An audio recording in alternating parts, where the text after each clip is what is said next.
Hello मेरे प्यारे students, क्या हाल चाल। हमें उम्मीद है आप सब स्वस्थ होंगे, मस्त होंगे और आप सबकी तैयारी एकदम शानदार तरीके से चल रही होगी। तो स्वागत है एक बार फिर से UP-SC एएनएम के फीमेल हेल्थ वर्कर के नर्सिंग क्लास में पढ़ रहे बालक स्वास्थ्य नर्सिंग का लेक्चर नंबर 23 एकदम शानदार तरीके से टॉप 30 क्वेश्चन करने वाले हैं जो आपके UP-SC एएनएम एग्जाम या किसी भी स्टेट एग्जाम की तैयारी करी है तो उसके लिए बहुत ही सेशन शानदार ज़बरदस्त होने वाला है। तो आइए सेशन की शुरुआत करते हैं एकदम पिछले वर्ष के पूछे गए टॉप 30 क्वेश्चन के साथ। तो आइए सेशन को शुरुआत करते हैं। यूपी एएनएम, बिहार एएनएम या किसी भी स्टेट एएनएम की तैयारी करिए तो शानदार सेशन होगा। तो आइए बढ़ते हैं। तो 30 क्वेश्चन करेंगे। इन 30 क्वेश्चन के आंसर देने की कोशिश कीजिएगा और लास्ट में कमेंट में हमें ज़रूर बताएगा कि आपको सेशन कैसा लगा और आपने कितने क्वेश्चन सही किए।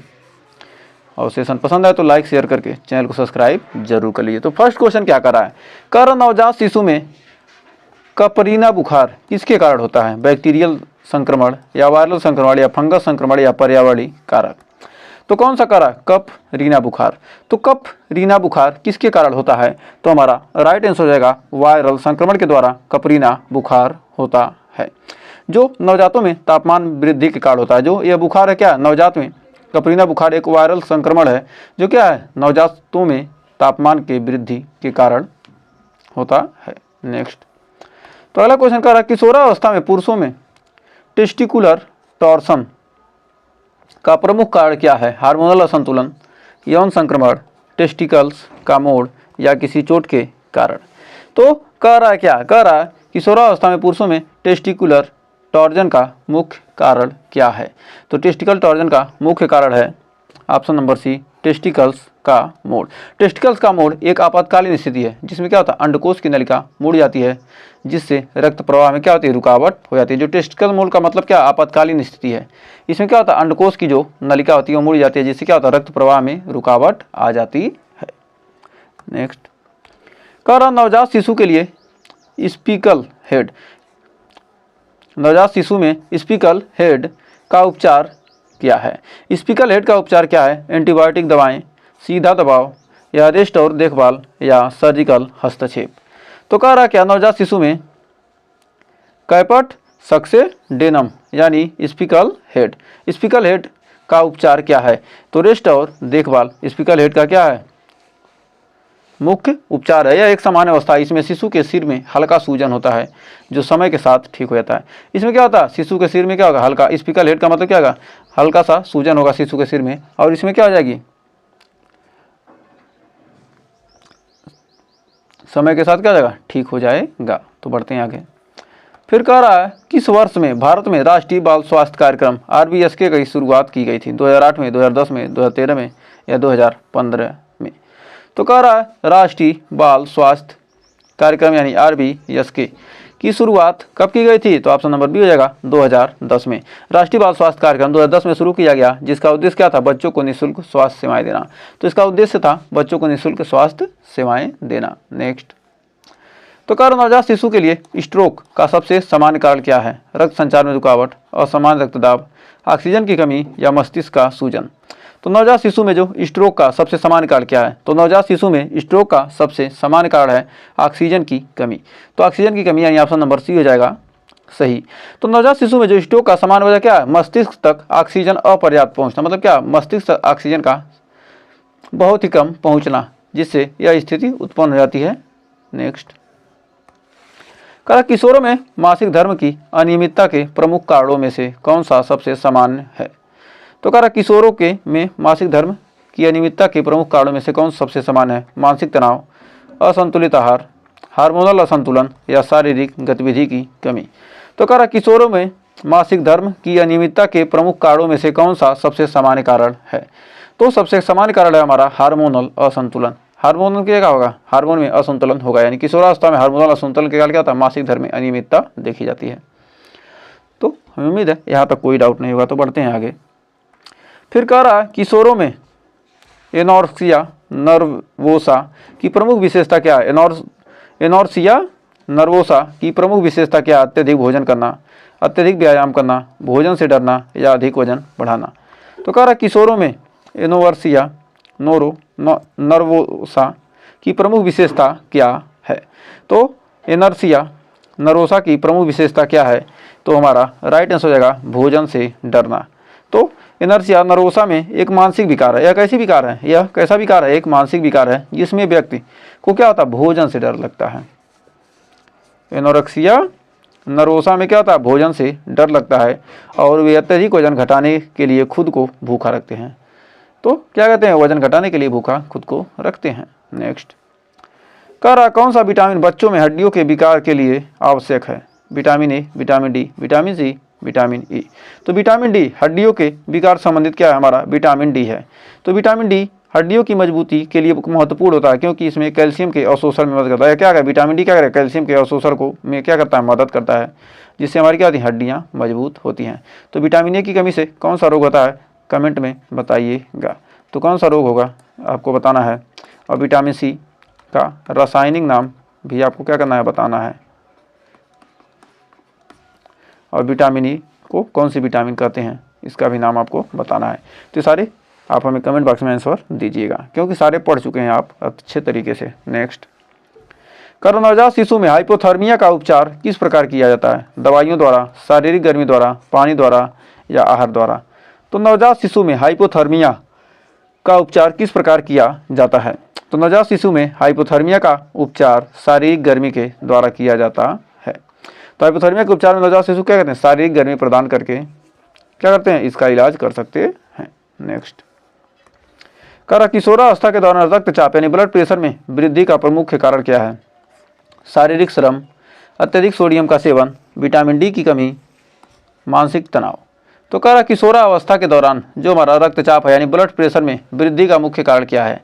तो किशोरावस्था में ब्लड प्रेशर की वृद्धि का मुख्य कारण है अत्यधिक सोडियम का सेवन। तो अत्यधिक क्या कहते हैं? हम सोडियम का सेवन करते हैं। अत्यधिक सोडियम का सेवन किशोरों में रक्तचाप को क्या कहता है? बढ़ा सकता है और यह क्या होगी? बहुत ही गंभीर समस्या होगी। नेक्स्ट नवजात शिशु में हाइपोग्लाइसीमिया का मुख्य कारण क्या है? अपर्याप्त दूध सेवन, वायरल संक्रमण, जन्मजात विकृत या पर्यावरणीय कारक। तो नवजात शिशु में हाइपोग्लाइसीमिया का मुख्य कारण क्या है? तो नवजात शिशु में हाइपोग्लाइसीमिया का मुख्य कारण है अपर्याप्त दूध का सेवन। मतलब क्या है? हम दूध का सेवन भरपूर नहीं कर पा रहे हैं। मतलब अपर्याप्त है, दूध का सेवन क्या है? अपर्याप्त कर रहे हैं। तो एक क्या होती है? नवजात शिशु में हाइपोग्लाइसीमिया हो जाता है। तो नवजात शिशु में जब पर्याप्त दूध नहीं मिलता है, मतलब जितना आवश्यकता दूध है नवजात शिशु को उतना जब दूध नहीं मिलता है तो उनकी रक्त शर्करा क्या होती है? कम हो जाएगी। रक्त में शर्करा का मात्रा कम हो जाएगी जिससे हाइपोग्लाइसीमिया हो जाएगा। तो बढ़ते हैं आगे।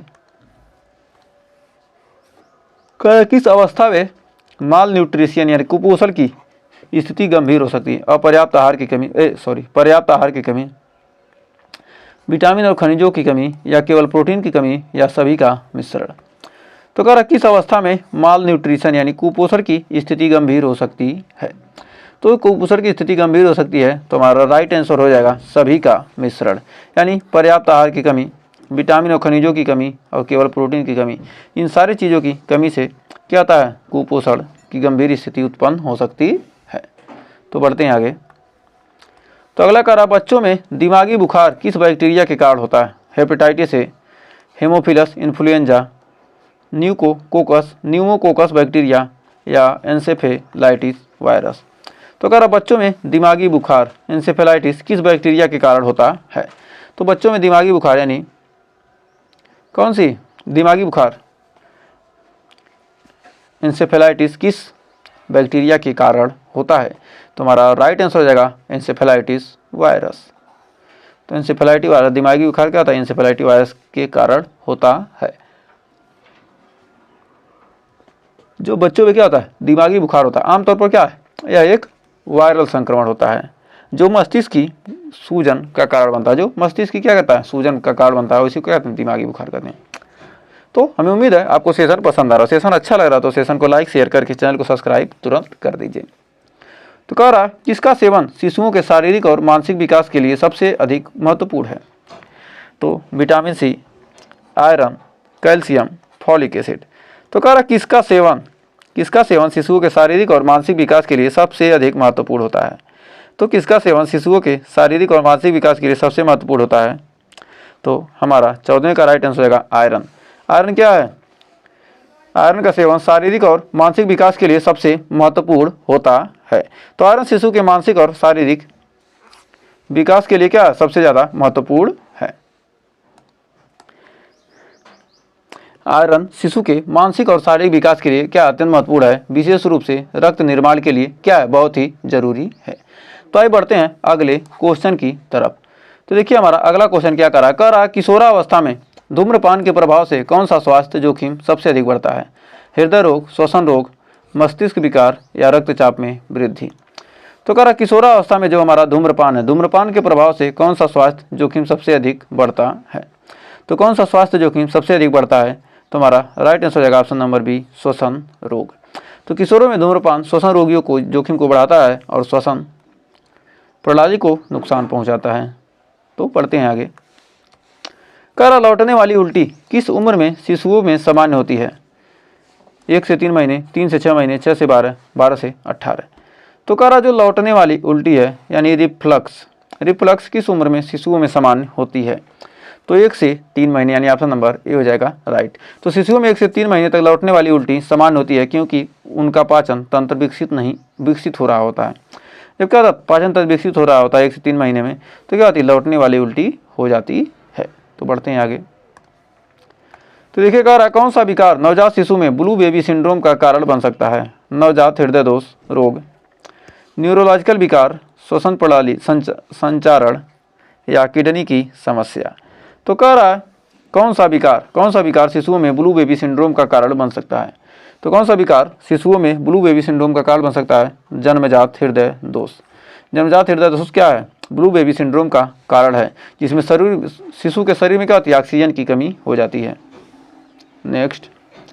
तो देखिए अगला क्वेश्चन क्या कर रहा है, कह रहा नवजात शिशु के लिए कौन सा टीका 12 सप्ताह पर दिया जाता है, BCG, DPT, पोलियो, मीजल्स। तो कह रहा कौन सा टीका 12 सप्ताह पर दिया जाता है, तो राइट आंसर हो जाएगा हमारा DPT। कौन सा हो जाएगा हमारा ऑप्शन नंबर बी हो जाएगा DPT। डी से डिप्थीरिया, पी से पर्ट्यूसिस और टी से टेटनस।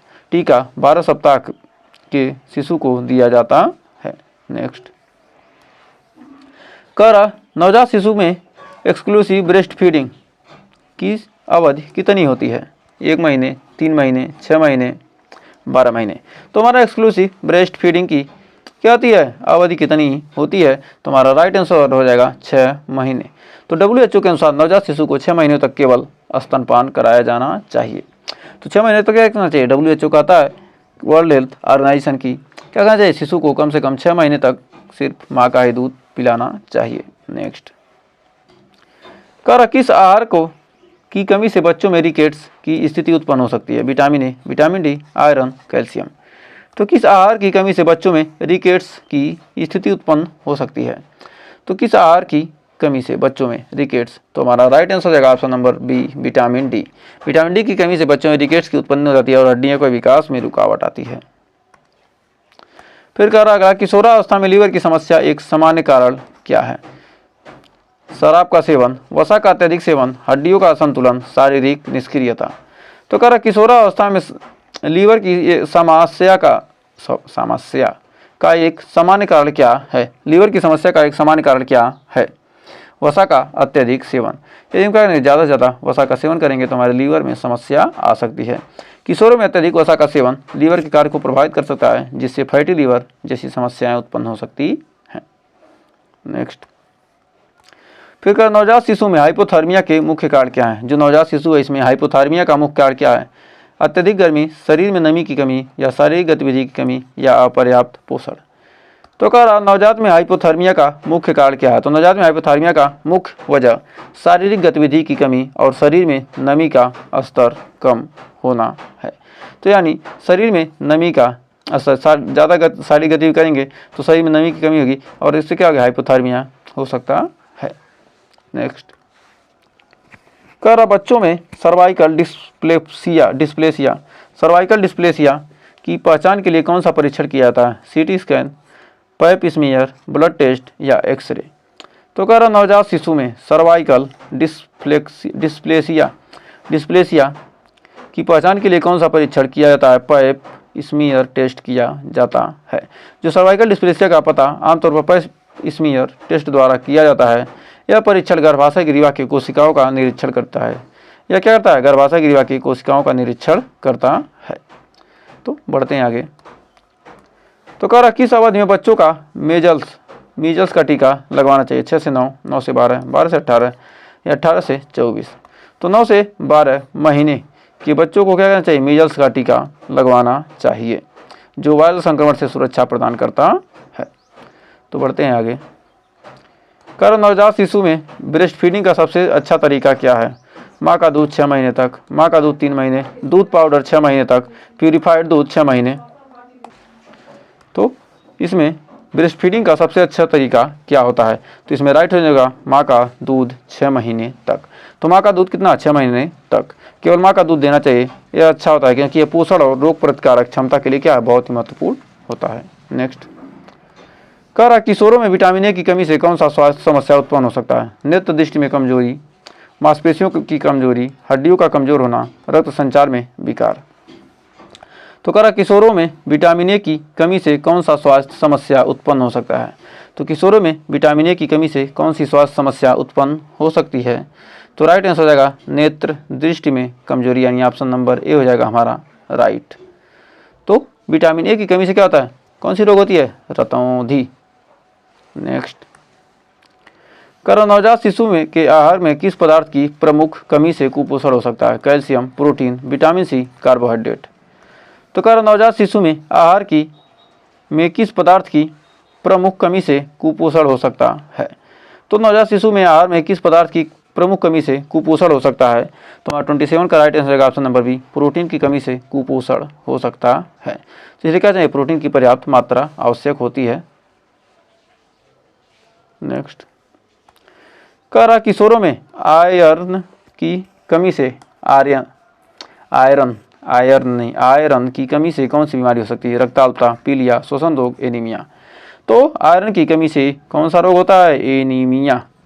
किशोरों में एनीमिया होता है, जिससे क्या होता है? रक्त की कमी हो जाती है। नेक्स्ट कह रहा किशोरावस्था में लड़कियों के लिए वजन वृद्धि का सबसे सामान्य कारण क्या है? हार्मोनल परिवर्तन, अत्यधिक खाने की आदत, शारीरिक निष्क्रियता या मानसिक तनाव। तो कह रहा किशोरावस्था में लड़कियों में वजन वृद्धि का सबसे सामान्य कारण क्या है? तो किशोरावस्था में वजन वृद्धि का सबसे सामान्य कारण है अत्यधिक खाने की आदत। नेक्स्ट और लास्ट तो कह रहा किशोरों में स्वास्थ्यदिक विकास के लिए कौन सा आहार सबसे महत्वपूर्ण है? प्रोटीन, कार्बोहाइड्रेट, वसा, पानी। तो शारीरिक विकास के लिए सबसे महत्वपूर्ण आहार है हमारा क्या? प्रोटीन। प्रोटीन क्या शारीरिक विकास के लिए आवश्यक है? किशोरों में शारीरिक विकास के लिए प्रोटीन सबसे महत्वपूर्ण आहार होता है, क्योंकि यह मांसपेशियों और ऊतकों का निर्माण में क्या करता है? मदद करता है। तो उम्मीद है ये 30 क्वेश्चन आपको क्लियर हो गए होंगे। तो 30 में आपने कितने क्वेश्चन सही किए हमें कमेंट में ज़रूर बताइएगा। और सेशन पसंद आया तो सेशन को लाइक, शेयर और चैनल को अभी तक सब्सक्राइब नहीं किया तो सब्सक्राइब करना मत भूलिएगा। तो ऐसे ही शानदार वीडियो क्वेश्चन देखने के लिए हमारे चैनल पर एक बार प्लीज़ विजिट कीजिए और वहाँ पर देखिए सेशन को, और पसंद आए तब लाइक कीजिए। पहले इस्तेमाल करें फिर विश्वास करें, यानी पहले वीडियो को देखें उसके बाद तैयारी करें, तो आपकी तैयारी बहुत ही बेहतरीन हो जाएगी। तो हमने 7000 प्लस क्वेश्चन कंप्लीट कर चुके हैं। तो इन सारे क्वेश्चन को आप देखिए एकदम बेहतरीन तरीके से। तो मिलेंगे नेक्स्ट वीडियो में कुछ और क्वेश्चन के साथ, कुछ और टॉपिक के साथ। तब तक के लिए टेक केयर।